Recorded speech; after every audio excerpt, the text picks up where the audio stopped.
আমার মতো আর কে কে আছো যারা চিলি চিকেন বা ড্রাই চিলি চিকেন বানাতে গিয়ে অর্ধেক পকোড়া খেয়ে সাবার করে দাও। সেদিন যখন দুটো বন্ধু এসেছিলো তখন চটজলদি বানিয়ে ফেলেছিলাম এই ড্রাই চিলি চিকেনটা। চলো রেসিপিটা তোমাদের সাথে শেয়ার করি।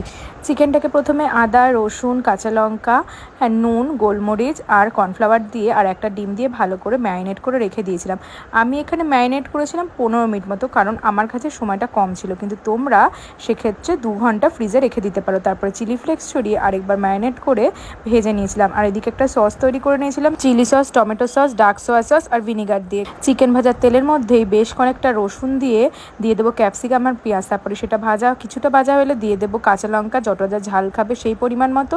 তারপরে ভালো করে ভাজা করে দিয়ে দেবো নুন আর সসটা। এখানে নুনটা খেয়াল রাখবে, কারণ আমরা কিন্তু সয়া সস ইউজ করছি, আর সয়া সসে কিন্তু বেশ অনেকটা পরিমাণে নুন থাকে।